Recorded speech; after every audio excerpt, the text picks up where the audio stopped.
And welcome back to Hannity. We continue with Fox News contributor, former governor of Alaska, Sarah Palin. All right, Governor, so a little back and forth going on between Newt Gingrich and Mitt Romney. Mitt Romney saying that Newt is a lifelong politician. Newt saying he's more conservative, more electable. Your reaction? Well, it's good that they're going back and forth like that. You know, then their ideas and their experience gets to be revealed, and we can make good choices based on what they have to tell us. But hopefully, you know, they're not going to lose focus. And the focus is we have got to make sure Obama is not reelected. And we have got to, with sudden and relentless reform, we've got to clean up the corruption in Congress that President Obama, when he was in the Senate, was a part of. He inherited some problems, but since becoming president has made everything so much worse. So between Romney and Gingrich and all the other candidates, they have to, vet themselves and let the media vet them and kind of duke it out. But don't lose focus. Don't let the media and the left make you pivot into this kind of nitpicking infighting that gets you off track. And on track, again, means that sudden and relentless reform that needs to be promised, and it needs to be shown how they will engage in getting our country back on the right track. Governor, are you planning on making an endorsement maybe before the Iowa caucuses, with 32 days away? Well, you know, I think today my personal endorsement probably doesn't amount to a hill of beans today at this point in the race. I'm not so sure about that.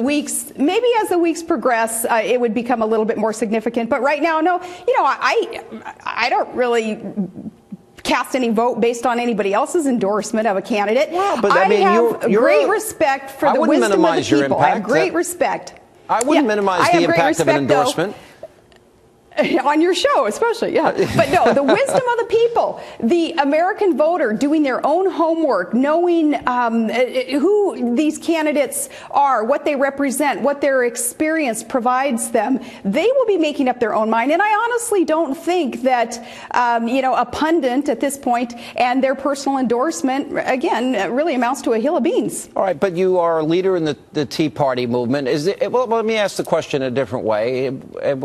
I sense you may not want to reveal where you're leaning, but is there any one candidate now that you're leaning towards? I am leaning toward the candidate who can best articulate he being the antithesis of Barack Obama. He understanding what it takes to reform our country and not allow it to be fundamentally transformed away from the exceptionalism that is America. But he who can promise to, because he has experience doing so, cutting taxes, reining in government. We have to make sure, Sean, too, that these candidates don't get away with saying that they have been part of tax cuts or budget cuts when the proof is in the pudding, when the bottom line has not changed, or the bottom line in their state or in our country has resulted in actual budgets increasing. Federal budget, of course, has increased every year since 1954. So nobody who has served in Congress can be telling the American public that they should be the president because they cut budgets. They didn't cut budgets. Perhaps they reined in a little bit of the proposed increases in the federal government, but we still spend more today every year than we ever have. All right. If you were to assess, first of all, two questions in one. Do you think this has come down to Newt versus Romney? Do you think any of the other candidates can emerge? And two, because they're the leading in the polls right now, a quick synopsis of the strengths and weaknesses you see in Newt and Romney.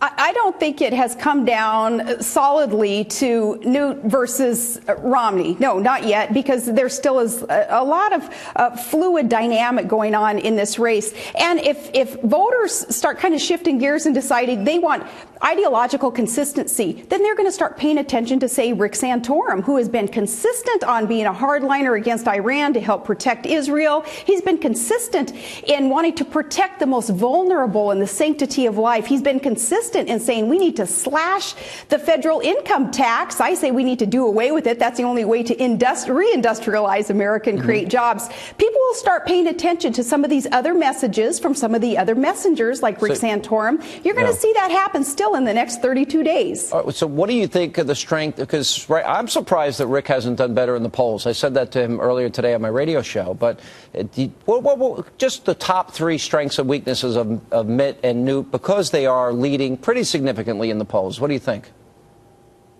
Well, either one of them, all of these folks, they're going to be infinitely better than Barack Obama because they understand that we cannot survive, our republic cannot survive 4 more years of the status quo. And the status quo today is one that would just embrace and actually support more of the crony capitalism and the corruption. So any of these folks who have promised to do something about it, because Barack Obama is the consummate insider and will do nothing about the corruption, in fact, he will perpetuate the problems, any of these folks will be better than our current president. Newt has his strengths, Romney has his strengths, so does Bachmann, so does Ron Paul. Man, his domestic spending issues, he's right on. I don't agree with a lot of his foreign policy, but he is the one who is facing reality when it comes to these unsustainable, bloated budgets that are bankrupting our country. Listen to what Ron Paul has to say about the domestic spending issues. All these folks do have strengths. Rick Perry and his Second Amendment support, and that's indicative of he being a constitutional conservative who understands that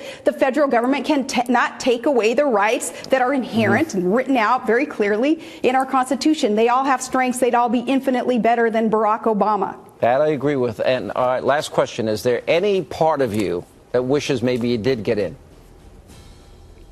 No, I mean, I have the fire in my belly to see this country put back on the right track. However I can do to help us get there, I want to do that. But no, you know, we have a good slate of candidates, and at the end of the day, it will be that GOP constitutional conservative candidate whom we do need to support. We need to back this person up and let them know that we will make them adhere to what they have promised us as a candidate in order to get the country back on the right track and to, with sudden and relentless reform, to change the way Congress and the White House is conducting our business. All right, Governor, it's always great to see you. By the way, I like the Christmas tree in the background, but we got to get a few more decorations. I'm going to have to mail you a couple. I'll tell Piper she's got to get on it. Okay, thanks for being with us, and stay warm in Alaska at this point, at this time of year.